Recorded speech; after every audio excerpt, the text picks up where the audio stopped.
Olá a todos, sejam todos muito bem-vindos a esse novo episódio do Pratica Onco. Eu sou o Dr. Ângelo Bezerra, ao lado dos meus amigos Daniel Saragiotto. Estamos aqui de novo, pessoal, um prazer. Marcos Camandaroba. Olá a todos, 8º episódio, sensacional, nos aguardem.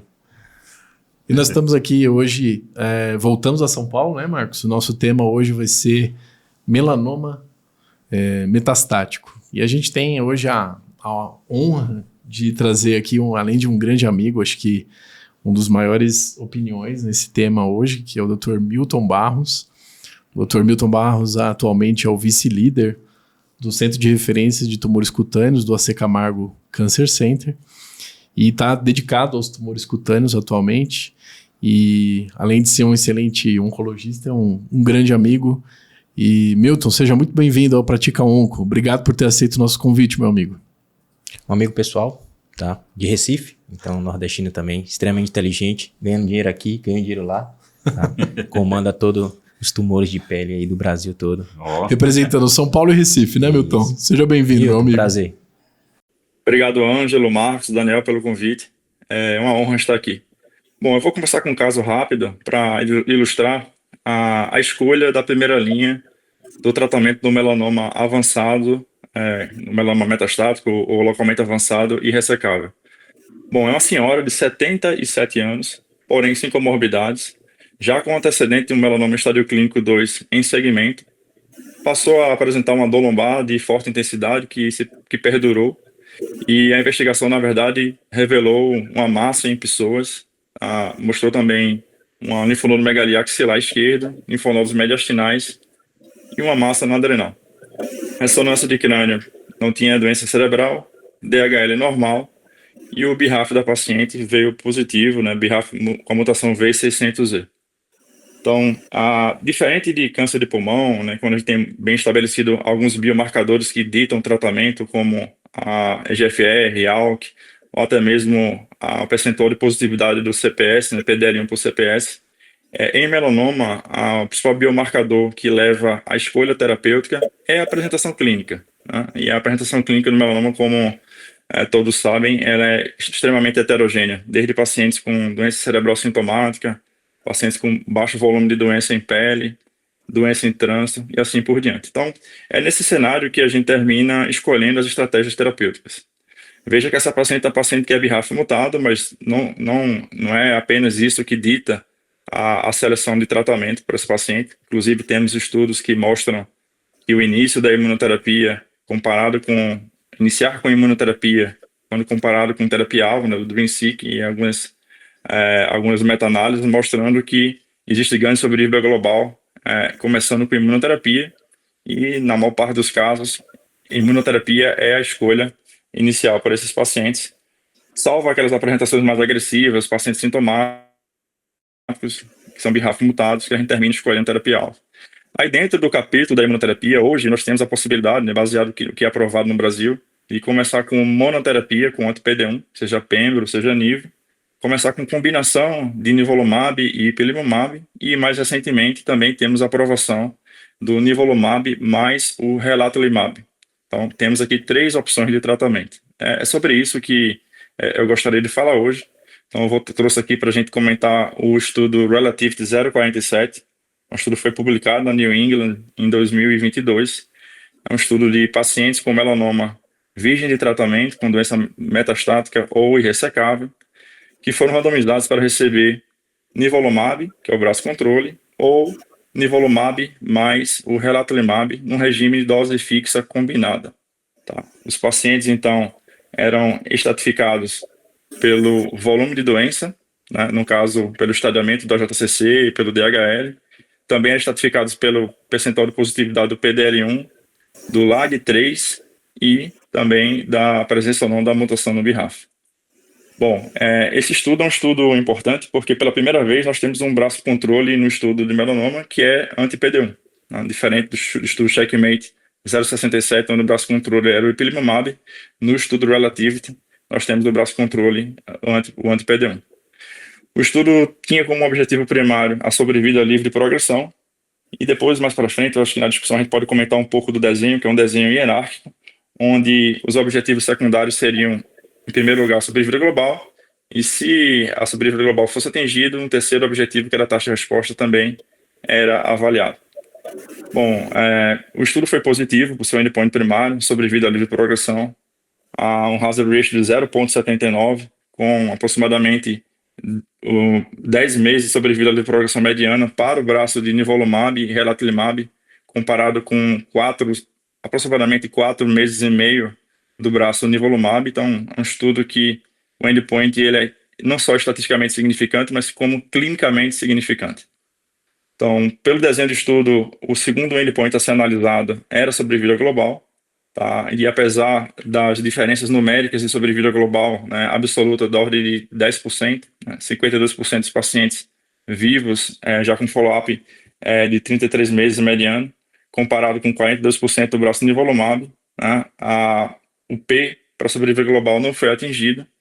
E aí, em decorrência do desenho do estudo, que é o desenho hierárquico, o endpoint subsequente, que seria a taxa de resposta, apenas do ponto de vista descritivo, né, uma diferença numérica de 44% para a combinação de nivolumab e relatlimab versus 34% para o nivolumab. Um outro ponto extremamente significativo na discussão da prática clínica é o perfil de toxicidade. A combinação de nivo e rela teve uma toxicidade de grau 3 e grau 4, que ele é associado ao tratamento da ordem de 22%, comparado com 12% do nivolumab. Então, esse estudo foi aprovado no mundo, né, assim como no Brasil, e hoje nós temos na prática clínica ele à disposição. Então, a grande discussão hoje, depois da aprovação desse estudo, é quais pacientes a gente considera nivolumab e ipilimumab, quais pacientes a gente considera nivolumab e relatlimab e quais pacientes a gente consideraria apenas monoterapia. Como o estudo ele foi comparado com nivolumab, né? O nivolumab e relatlimab, o braço controle foi o nivo, e com um ganho clinicamente significativo em termos de sobrevida de progressão. Então, a gente entende que a maior parte dos pacientes, na verdade, vão ser considerados para nivolumab e relatlimab, e a discussão de quem deve receber anti-PD-1 isolado, ela fica cada vez mais difícil na prática, a gente encontrar esse paciente. E com relação à discussão entre nivolumab e relatlimab versus a combinação NIV e IP, alguns pontos são importantes. O primeiro ponto é que doença cerebral ela foi praticamente estudada até o momento com a combinação de NIV e IP. Tá? A gente tem pelo menos 2 estudos fase 2, exclusivamente pacientes com doença cerebral, onde a combinação de NIV e IP mostrou uma atividade extremamente significativa, com taxa de resposta de 50%, e com os pacientes que têm esse benefício mantendo ele a longo prazo. Já no estudo Relativity, praticamente a gente não tinha pacientes com doença cerebral, e os pacientes que foram incluídos no estudo eram pacientes com doença cerebral controlada. Então, hoje na prática clínica, para aqueles pacientes que têm doença cerebral, a consideração favorece nivolumab e ipilimumab. Outro ponto também que termina sendo trazido para a discussão é aqueles pacientes com doença de maior volume, sobretudo com aqueles sítios de doença que costumam responder menos à imunoterapia, como fígado, osso, pacientes com DHL mais elevado, outros tumores, outros melanomas em sítios menos comuns, como melanoma de mucosa, melanoma uveal, que também costumam responder menos à imunoterapia. Uma última situação seria aqueles pacientes que já haviam uso de anti-PD-1, falharam o anti-PD-1, seja na adjuvância ou naqueles casos onde a primeira linha era feita com terapia anti-PD-1, onde a gente tem um pouco mais de evidência da combinação de NIV e IP como resgate nesses pacientes. Então, excetuando essas características, né, doença cerebral, pacientes com doença avançada com um volume significativo de doença, DHL elevado e esses subtipos de melanoma, onde a gente termina considerando ainda na prática clínica nivolumab e ipilimumab, o restante dos pacientes, na maior parte das vezes, a gente termina considerando nivolumab e relatlimab, que foi exatamente o caso dessa paciente em questão. Era uma paciente de 77 anos, onde a toxicidade já é algo a ser considerado, né? E aí, em termos de toxicidade, a gente sabe que os dados de nível, dose de 1 mg e IP dose de 3 mg chega até 60%, toxicidade de grau 3 e grau 4. Então, para um paciente mais idoso, isso é algo que a gente sempre tem que levar em consideração.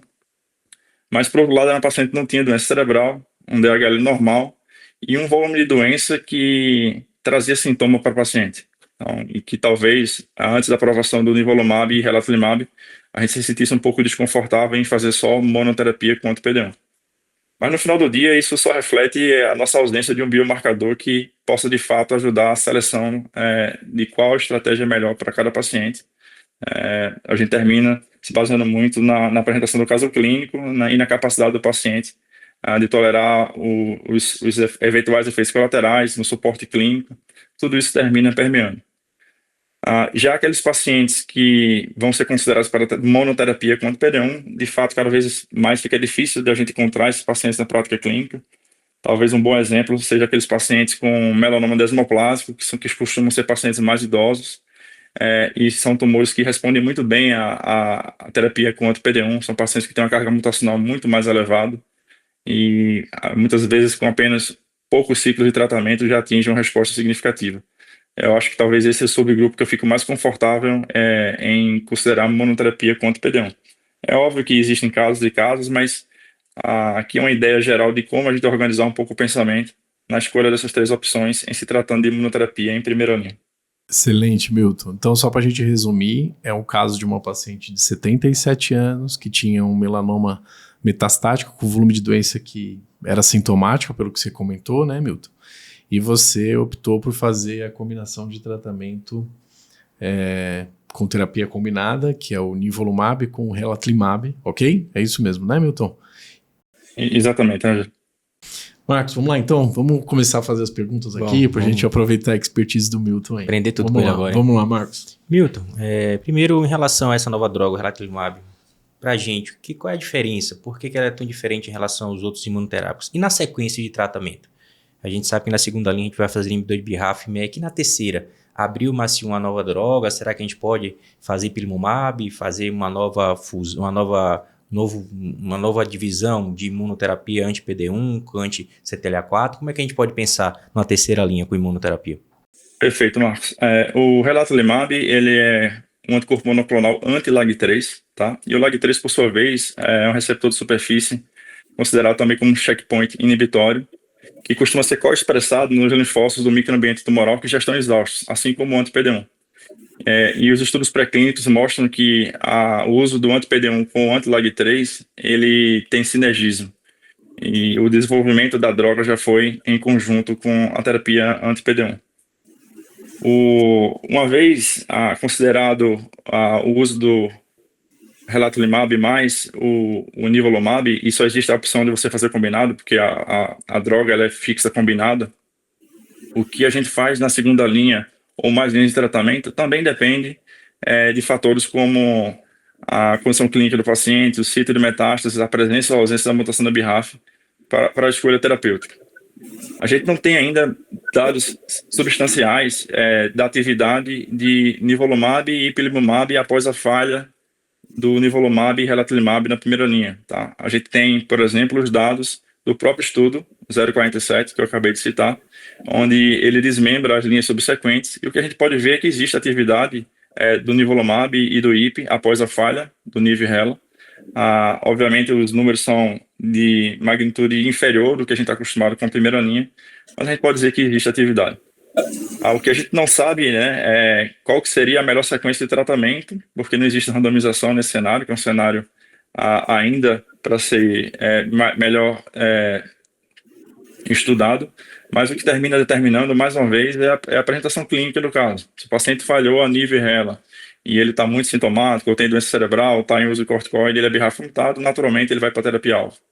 Se ele é um paciente que após a falha do niv-rela, ele ainda tem um volume de doença que não é significativo, não está perdendo performance pela progressão, um paciente que não tem doença cerebral, não está em uso de corticoide, ele pode eventualmente tentar uma segunda linha com imunoterapia, deixando, por exemplo, a terapia-alvo para a terceira. Então, mais uma vez, é a apresentação clínica que vai ditando a escolha terapêutica.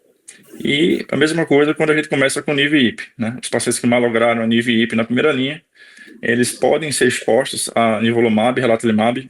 O fase 2, que é o Relative 0,20, incluía pacientes que eram previamente refratários ou que tinham falhado em algum momento a terapia anti-PD-1 e anti-CTLA-4, mostrando atividade do niv-rela mas com uma taxa de doença, taxa de resposta objetiva da ordem inferior a 10%. Então, a atividade ela é bem menor, né, como a gente já esperava, mas existe a possibilidade de resposta. Então, o que vai determinar a escolha, mais uma vez, é o quadro clínico e as opções terapêuticas. Perfeito, muito bom. Daniel, você tem uma pergunta em relação à toxicidade, né? Eu tenho, sim. Se a gente for considerar, Milton, né, a imunoterapia é relativamente jovem, né, dentro da idade, do cenário da oncologia.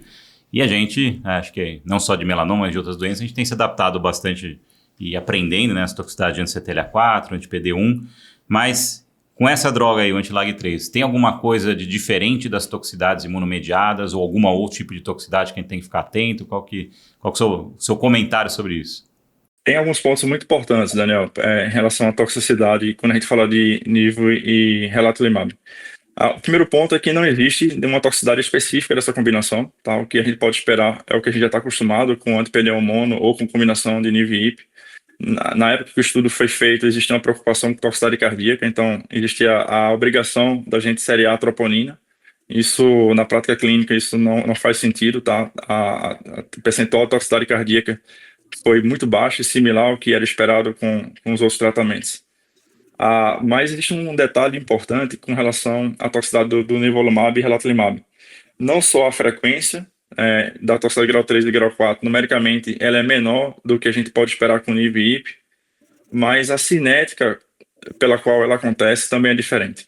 Quando a gente fala de NIV e IP, a toxicidade ela acontece na sua imensa maioria, quase 80% dos casos, na fase de indução, aqueles primeiros 3 meses, onde o paciente está recebendo o NIV e IP, que é uma fase extremamente importante. É o início do tratamento, onde o sistema imunológico ainda está sendo organizado, onde o paciente tem um maior volume de doença, e uma toxicidade nesse momento nos obriga a utilizar corticoide no momento muito precoce do tratamento do paciente.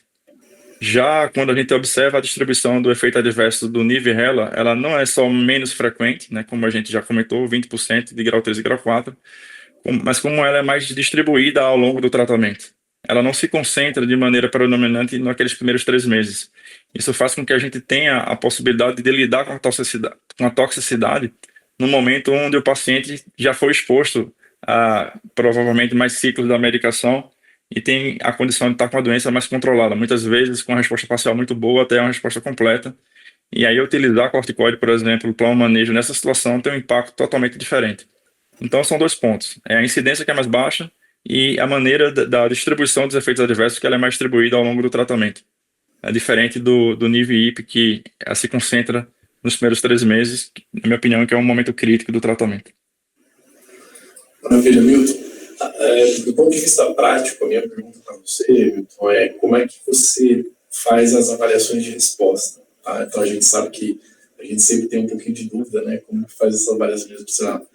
Pede PET, tem medo da pseudoprogressão. Como é que você faz na sua prática, Milton? Você das lesões, a gente não sabe se é progressão, se é na verdade, assim, do ponto de vista prático, como que é no seu dia a dia, como que você avalia esses pacientes do ponto de vista de imagem?